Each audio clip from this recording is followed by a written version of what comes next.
Is Professor Nicholas Biekpe, who is with the University of Cape Town Center for Development Finance and Econometrics.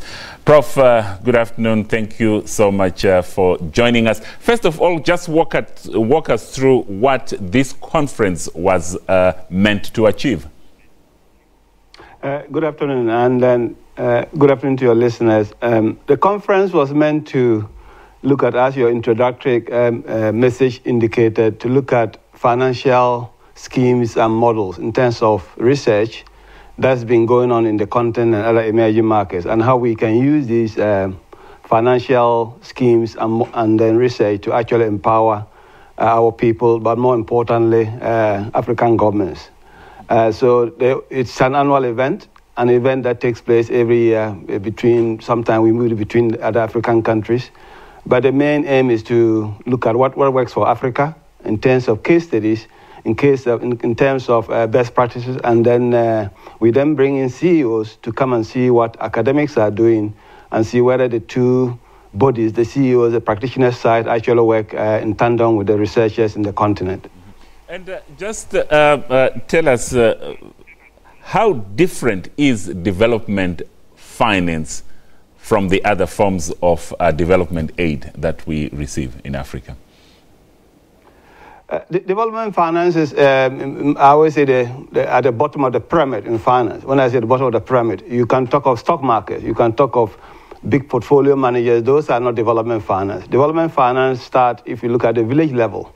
If your parent, I'm a recipient of my mother selling things in the market and then paying my school fees, or the village woman coming together to contribute money, give that to somebody else, and the following week they do that for a second person to start a small business. So development finance is very, very impactful in society in that it supports those at the vulnerable end of the pyramid. And then they can then grow their business to one day, maybe in the next 20 years, become the Bill Gates of this world. So it's very, for Africa, it's very fundamental. We don't have stock market practitioners in our villages. So development finance, if implemented properly and supported by government, can do just that. Mm-hmm. And when we look at a continental perspective, then, Prof, just how much is Africa faring as a recipient of development finance? And if I can add, is this finance being sourced locally, or is it coming from beyond the continent? A significant portion of the financing for development, we call it, a significant portion comes from remittance that are sent by Africans living abroad. If I'm living in England, my parents are in the village, I can send that to them to support themselves.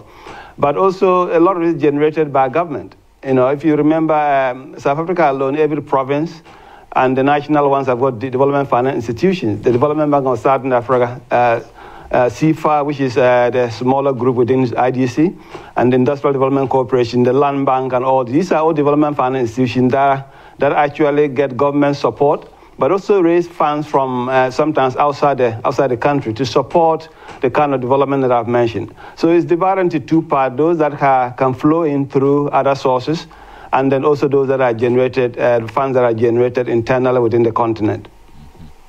Now, you were saying that the conference was also looking at the best possible models that will work for the continent. Now, following your conference, what is it that you came up as the best model for the continent, if such a thing exists?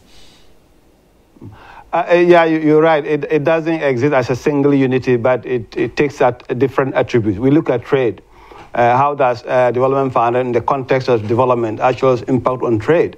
And trade is, we're not talking about trade between Europe and then Africa. We're looking at trade within even countries and also within a country.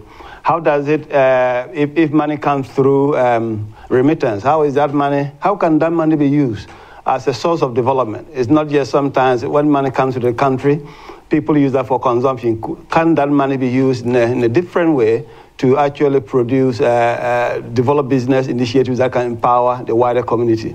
So if I can, there are a host of things, but the topics were very many, but there are a host of things that we look that were not always done that way. For instance, we look at aid money. When aid money comes, it goes in consumption. Can that be used in a different kind of platform where that money can be utilized to actually generate growth within the country or within the area where the sector where the aid money is supposed to support? So we're now trying to look at development finance that can also be professionalized. By professionalized, I mean when you look at accountants, you look at engineers. In what way can we bring in development finance that people can become practitioners in a kind of professional sense? So as you can see, that's not research, but in people that we can identify and say, look, this person is specializing in this area because he's got a professional qualification in development finance. So it was a broad areas, views from the CEOs and also views from the academics that we came up with many things that can be implemented throughout the continent.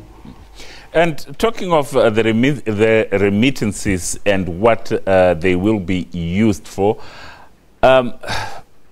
when you look from a continental perspective, most of it, in my view, will go to consumption. But now, if you want it to use for development, but I just want to look at the aspect of political stability. Just how important is that for development finance to work?